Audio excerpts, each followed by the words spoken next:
We've all seen it. The Roman emperor puts out his thumb. Who lives, who dies? It's in his hands. Or was it?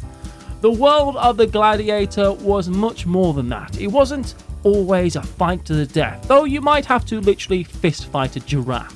From naval recreations to ancient cosplay, half-time catapults full of prizes to women gladiatrices.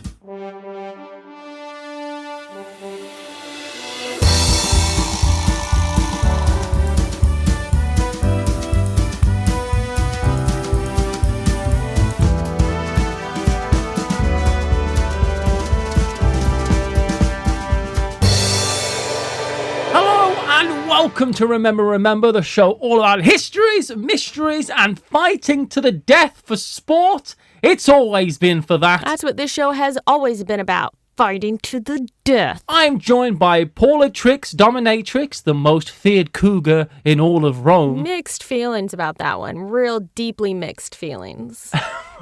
And my name is Matthias Decimus Meridius, husband to a murdered wife, father to a murdered son.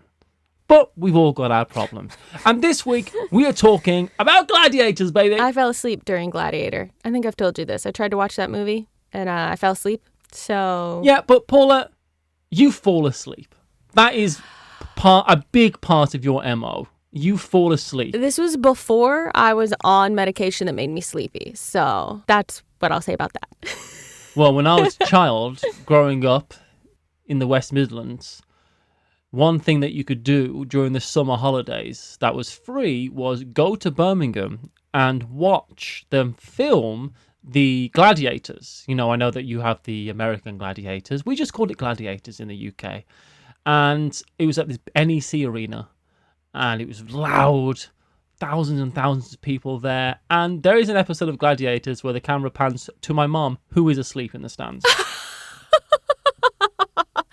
See, your mom and I have that in common. Big time. I am glad that you clarified that it was your version of American Gladiators, because I was like, y'all didn't have gladiators, like gladiators, the way we're talking about them today while you were growing up in the West Midlands. No way. But now I get it. It was, the past version of American Ninja Warrior. Don't worry, I assumed your ignorance, so I went and described it for you. Thank you. Paula, what do you think when you think about gladiators? Also, the movie Gladiator is one of the greatest films of all time, so shut up, but go on. I think about an emperor doing a thumbs up or a thumbs down on whether or not someone dies, people like slaves forced to fight, but one of them is killed every time. A lot of death, a lot of people watching other people kill each other for fun. That's what I picture, right? It's just because, honestly, televised shows like The Gladiators from the 90s are really not that far away from the truth. Gladiators are seen as performers, which came with all the accolades and pitfalls of that place in Roman society. First, a little bit of the origin of the whole phenomenon. How did this whole thing get started and where did it come from? So there's actually a little debate over how gladiators became a thing in ancient Rome. And while it's perhaps not what you'd call a cold hard fact, it's reasonably settled that the first gladiators were slaves. They wanted to buy people to perform a funeral rite called the munere. I have no idea any of those could be the correct pronunciation as far as I'm concerned. Let's go with whatever I say next. So munere, in this context, were part of the funeral of normally high status people in Rome.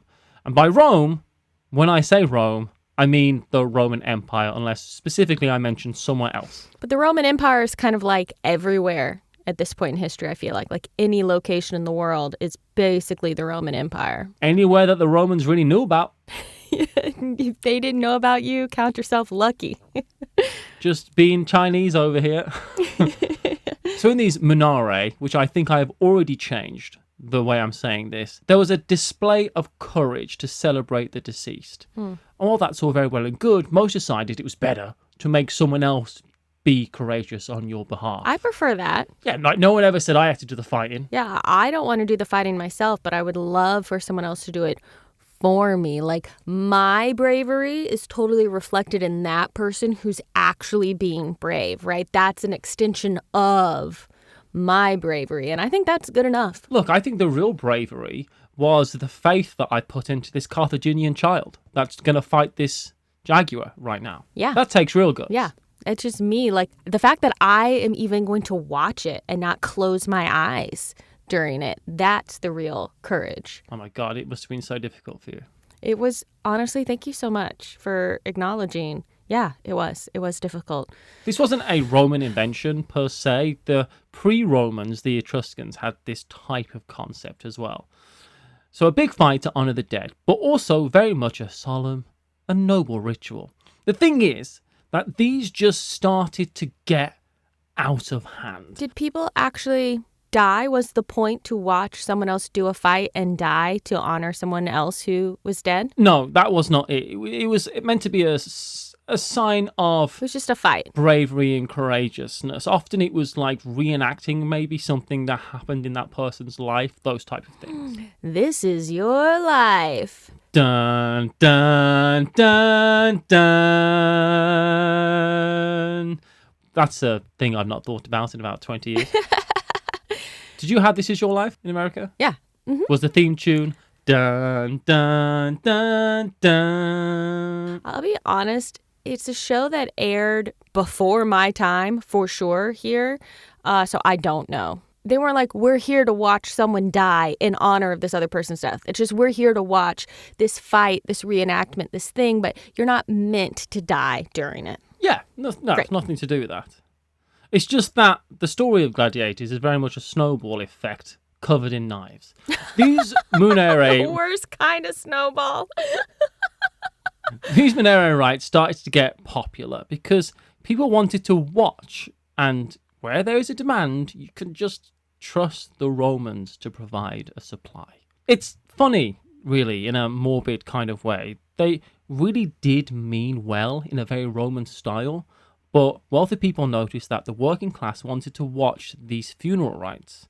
So, not for people to turn down some good old capitalism, God's perfect economic system.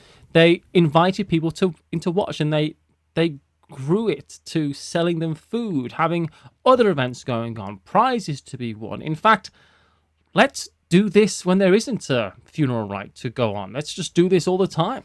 Yeah, we're running out of people to kill, to have a funeral, to have a reason to do this event that's going to make us money. What if we just forget the dead person part?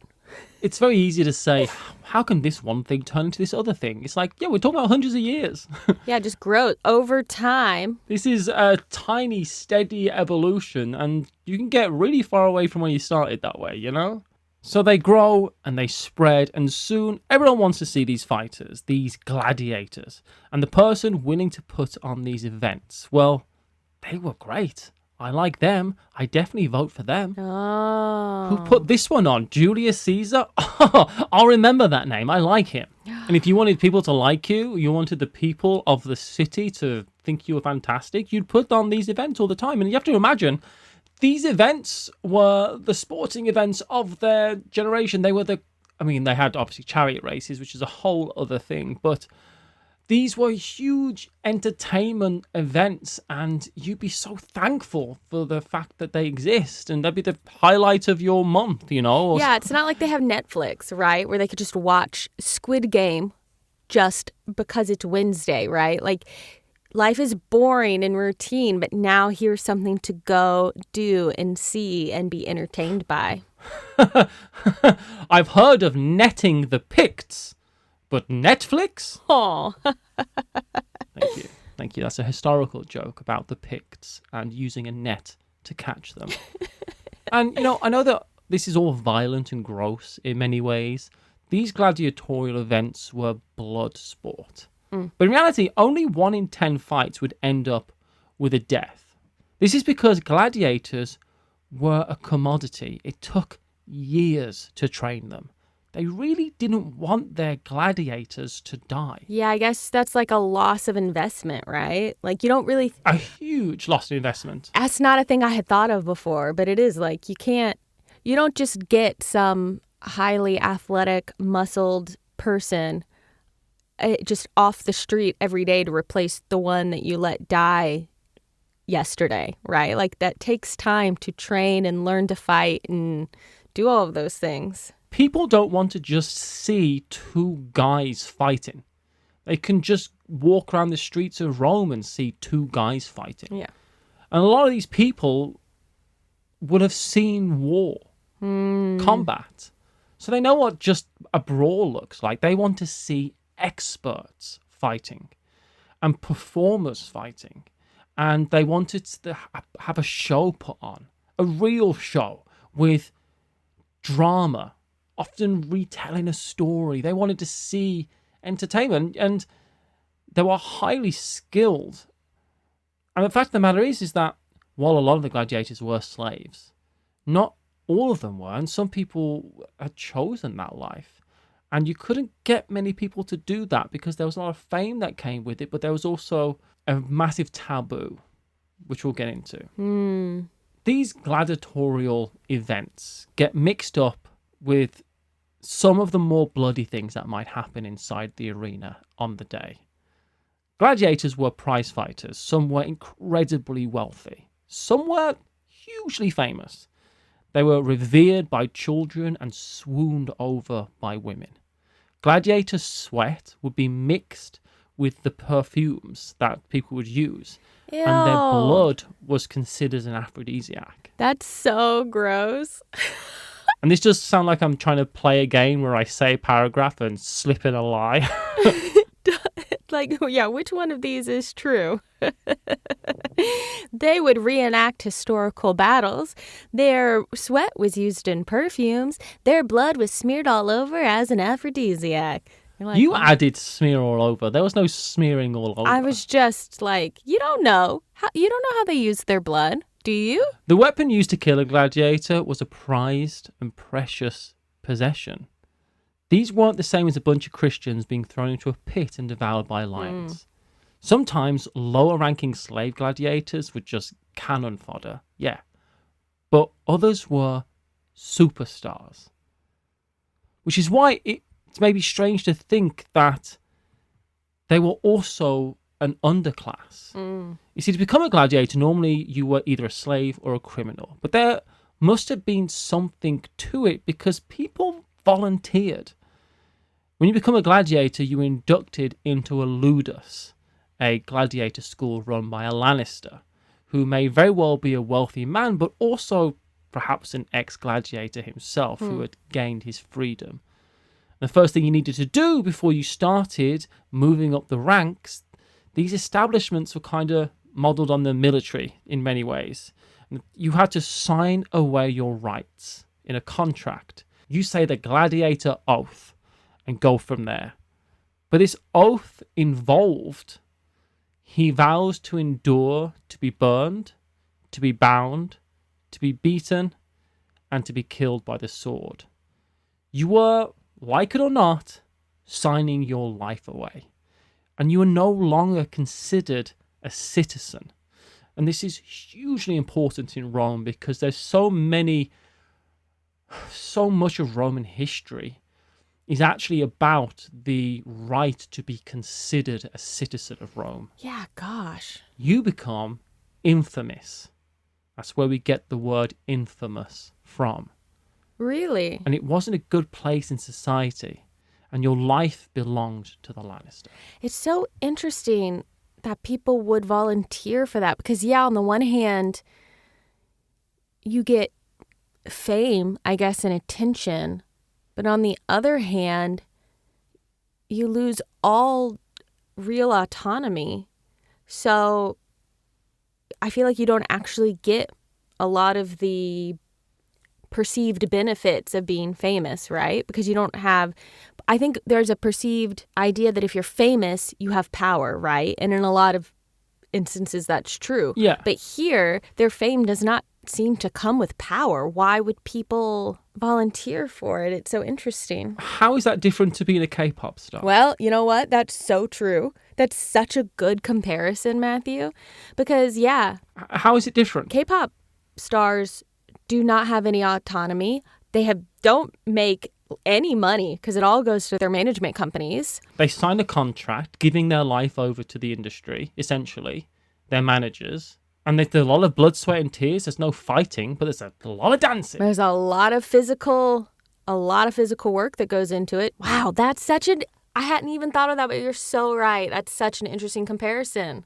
I guess maybe people just really like to fight or physical or... I think the hope is that by the time you're out of it, you have positioned yourself to be able to become wealthy. You know, these gladiators could earn money if they did the best. And these K-pop stars, if you are the best, are going to earn a lot of money. And the gladiators, there were some gladiators, right, who like were so famous, were so successful that they did like live in luxury. And they did have all the women they wanted and whatever, but sometimes also had to have women just because... Well, the woman said, I mean, they were kind of also like... I mean, you're right, because a high-profile Lannister was something to be proud of because of the wealth it could bring. But low-profile Lannisters were seen essentially as pimps. It's probably important to note how performers were treated in Roman society. They were just the lowest of the low. And that's performers in most categories. Yeah. They were those who sold their bodies for entertainment. Low-ranking gladiators were no better than criminals or prostitutes. The Lannisters owned their bodies. They were prostitutes, quite literally. A famous gladiator might be rented out to high-profile men and women, and sex acts were uncommon but not unknown. In the arena themselves as well, depending on the narrative being played out. Wow. And it's also something to remember that the Romans were what we rightfully hate the most in this world. Paula, they were nerds. They were total Roman nerds. A big thing was making fantasies play out in the arena. Who'd have won if this guard would have fought this guard? What happens if 10 hoplites fight 2 chariots? They'd take people often straight out of that culture and pit them against other warriors from distant lands to play deadly war games using experimental weapons, and they'd play out famous mythological battles and dramas. Didn't they also like assign people like, you're going to be this style of fighter and you are going to represent this style of fighter from this other culture and you're going to be this? Like, it does kind of feel like, I don't know, an early video game. Almost, right? I think what's really evident when you look into this type of stuff is how little human psychology has changed. Yes, I was going to say, we've said it before on a previous podcast, but like humans be humaning, you know, like we have always, it's fascinating that we have always at our core been the same. We just, those things manifest, those desires, those behaviors manifest in different ways based on whatever technology we happen to have at that time in society, right? The only thing that's that different now is that most of the time the blood we want to see is digital. Yeah. But UFC is still one of the biggest sports in the world. Yeah. We want to see the Arab guy fighting the Celtic guy. Or even things like a football game, you know, in a lot of ways is this sort of entertainment, right? And people get hurt doing that, doing those kinds of sports all the time. And these gladiators were getting hurt. There's no doubt about it. After fights, they were treated by good doctors for the day. They were cared for, if not just so they could fight again. But there's no denying those trapped in this life struggled unimaginably. Even if the goal wasn't truly for you to die, right? It was just to like do this fight, make it seem kind of real, suffer some injuries, and then like fix yourself up. That's still like not fun. Even taking non-life-threatening injuries, you're still taking injuries. You're getting cut into with a sword or jabbed with a triton or whatever, you know, like... You still had to bleed to put on a show, and this is a time before antibiotics.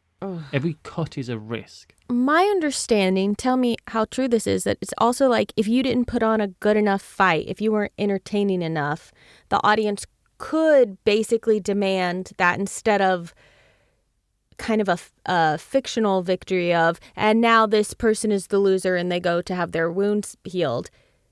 They could be like, no, actually kill that guy because he wasn't entertaining enough. Is that true? Those things would happen, but I think it's a rare occurrence. You're much more likely to want to succeed, though, because if you keep on getting booed, your value goes down. Yeah. And the further your value goes down, the more dangerous the things that are going to be asked of you to do. Yeah, that makes sense. You become more and more like the cannon fodder. Exactly. But what else was going on in the arena? What was the Colosseum actually like? Well, here again, it really is funny how little we have changed. First, you'd see that an event was coming up. These weren't that frequent, normally a dozen or so in a year, unless something happened and the emperor wanted to hold like 100 days of events or something. If a big victory is won, and this was a great way to celebrate.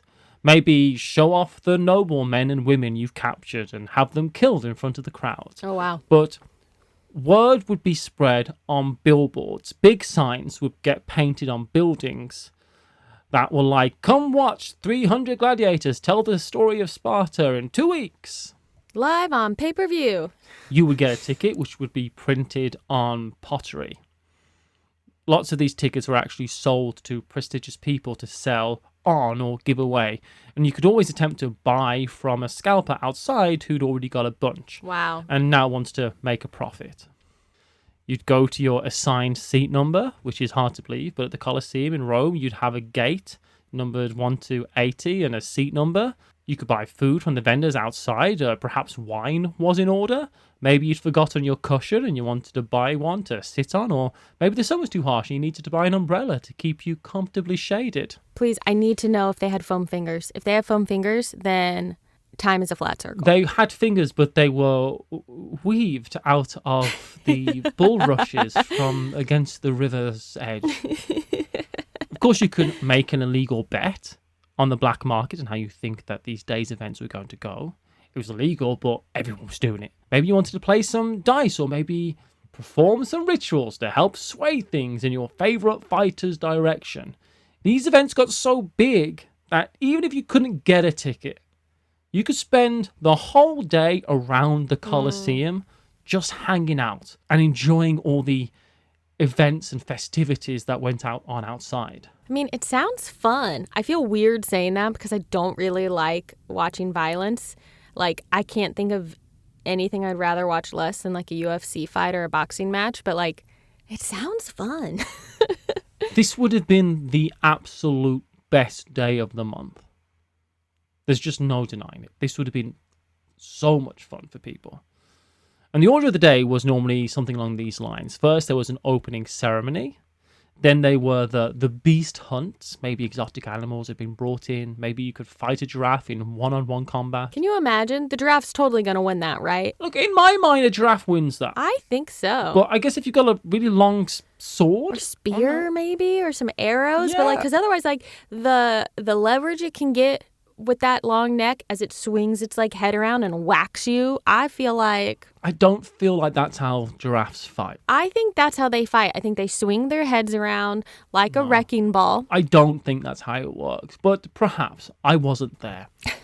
Then there was lunch break and executions, which seems like a strange pairing, but that's how it was done. And who are we to judge? Then the afternoon would bring the main event of the gladiatorial fights, with lower rank fights first, leading up to the headline events.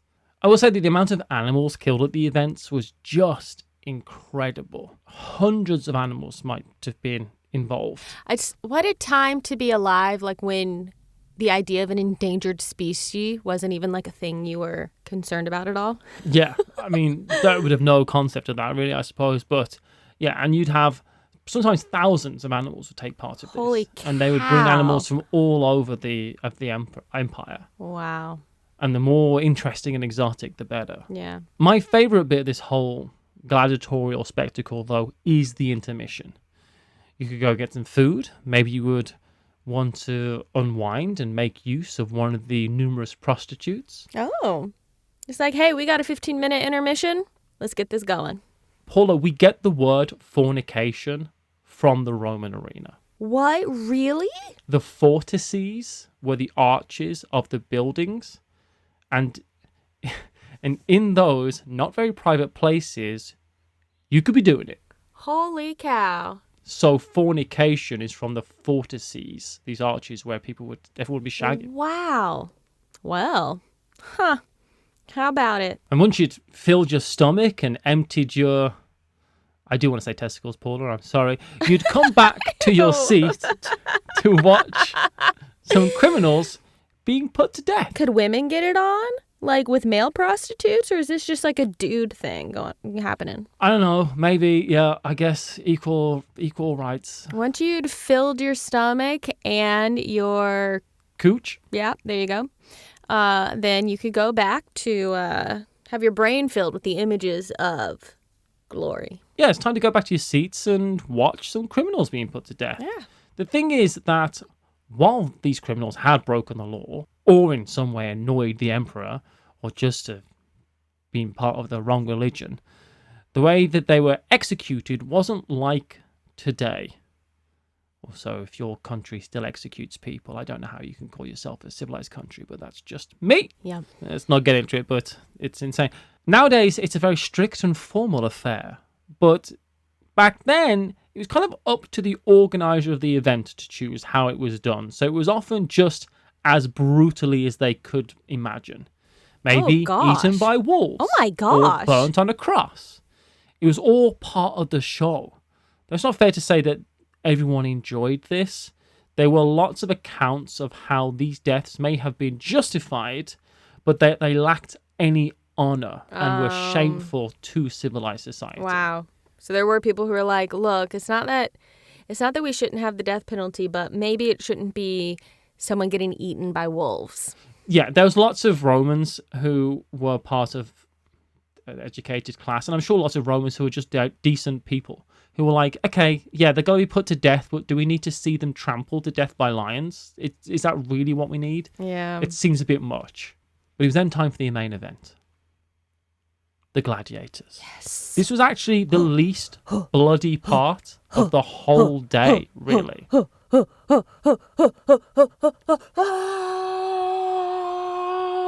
I'm hyped. I can tell. And there were rules. You couldn't punch someone in the groin, for instance. Oh. There were referees. And the fighters weren't there to kill each other. Sometimes it was a punishment, and that was the point. But mostly it was to put on a show, to do amazing feats of strength and skill. You'd want to make it look good, but they didn't want to die. Right. If the crowd did turn on a fighter for cowardice, or they just didn't like him, then yeah, but he was probably going to die. But they really were there to entertain. I know I said a lot of these parts of the day, probably my favourite part of the day, but this next bit is probably going to be my favourite part of the day because, Paula, I love winning things. I was going to guess this is when they serve the ice cream. I mean, that would be hard to beat, but I'm doing keto right now, so I can't think about ice cream. But what I can talk about is essentially small wooden balls with a piece of parchment inside, which were flung into the crowd via minute catapult. T-shirt cannon. They had t-shirt cannons, essentially. And then after the show, you could redeem your prize. Maybe a gladiator sword. Wow. Or a keg of wine. And these prizes, like everything else to do with gladiatorial fights, got way out of hand. And they were, of course, fought over themselves. You could die trying to get a prize, especially if you had, I don't know, like an elephant that you'd won. Wow. Or a whole vineyard in the countryside. What? I'd fight to the death for that. The final violence of the day was seen in the crowds. And there are so many other fascinating aspects of this culture that they'd sometimes put on a huge naval display. They would flood the whole arena or build a lake and put a stadium around it and have sometimes hundreds of boats fighting it out. Maybe it would be a tug of war between rowing teams, or maybe they'd have thousands of men in full-size ships actually trying to destroy each other. That's crazy. It really is. Man, it is like nerdy, but also, yeah, it's just like early movies, early video games. It's wild to me. And so how did they keep from actually killing each other while still making the fight look good? I imagine there's like... So they would train as in martial arts, essentially, to be able to do big dynamic movements and cuts and scrapes and leaps and all this, but they were to keep the wounds themselves very shallow. So they would bleed, but they wouldn't really get through the viscera, as it were. Right. Actually, also, I think it's true that, if you think about the movie Gladiator, right? Paula, there's a meme going around right now, which was ask him how often he thinks of the Roman Empire. I think about the Roman Empire every day. Yeah, I know that about you. You picture, really, cut guys, right? Very muscly, six-pack abs, all this kind of stuff. But then what happened? If I'm not mistaken, they were... well, then, no. If I'm not mistaken, they were more of that kind of, football player physique, right? American football player physique, that, kind of big power, that big muscle that had, a layer of fat over the muscles so that when they were cut, right, that's part of the things that actually protected them from like you were saying, their viscera being cut through. You could cut through that top layer of fat. You're not going to survive very long if you're a Brad Pitt physique. Right. You don't look like a Marvel superhero, right? You want to be like the Mountain from Game of Thrones. It's just so interesting when you just think about the way humans and what we desire for entertainment, the way it's evolved, but at its core in so many ways stayed the same, right? And Paula, you're a big fan of equality, no matter the cost to society, because they did have gladiatrix or gladiatrices. These were women fighters. And while this had very much its own huge list of taboos, right, these women would train and fight just like the men. Mm-hmm. They were bare-chested and equipped with whatever custom loadout that they thought the spectators would enjoy. But while this was something that happened, this was frankly quite rare. But these women were trained and fought all the same. And behind the scenes, these gladiators were often fighting for the right to become free. Some maybe wanted fame or fortune, but it was one of the hardest lives available within the walls of Rome. Was it normal to get to a point where you could become free, or is that like a dream that only a few people were able to achieve? You might be a K-pop star, but not everyone gets to be in Blackpink. Let's just put it that way. This is fascinating to me. Thank you for doing the research to be able to tell us all about what our idea of gladiators is, but what it was actually like. Also, wasn't there, sorry, I'm just remembering, there was graffiti and stuff too that's Bob the Gladiator's got a big cock, there's shit like that all over the place, right? It's so, we look at the past and I think we tend to other it, right? They are so different from us. But we talk about things like this and we see evidence of things like graffiti. Call Bob the Gladiator for a good time, whatever. And it's we have so much in common with them. We're the same in so many ways. 2,000 years is not long enough for us to have changed in any meaningful way. You take a child born in Rome, raise them in an American family today, and they're just an American. They're just a normal person. There's no difference. We seem to think that a couple thousand years ago, we're dealing with a different variety of human altogether, that we're exactly the same as the Romans. Yeah. Identical. It's almost, other than it's just a cultural difference. Our psychology is probably exactly the same. And on the point of research, I absolutely could not have made this episode without the work of the YouTube channel Invicta. They've got a whole series on gladiators, which was a lot of the basis of the research for this episode. It's absolutely fantastic. They're hugely successful, but I'm still going to say you should go check them out. They've got a lot of videos all about this type of thing and on a lot more parts of the Roman Empire, and it's absolutely fascinating and really well done. And thank you so much for watching this video. We appreciate you. Make sure you're subscribed to this YouTube channel. Give the video a like. I don't know, leave us a comment. Let us know what you think about Gladiators. Do you like the movie? Let me know. Did you fall asleep? Am I crazy? Should I watch it again? You excited for Gladiator 2? Because I'm not. No one is. We appreciate you so much. If you're enjoying what you are watching and hearing, you could share the channel with a friend so that they know about us. That will help us grow. And you could just keep on watching, keep on listening. We appreciate you very much, and we'll catch you in the next episode. Bye, everyone. Bye.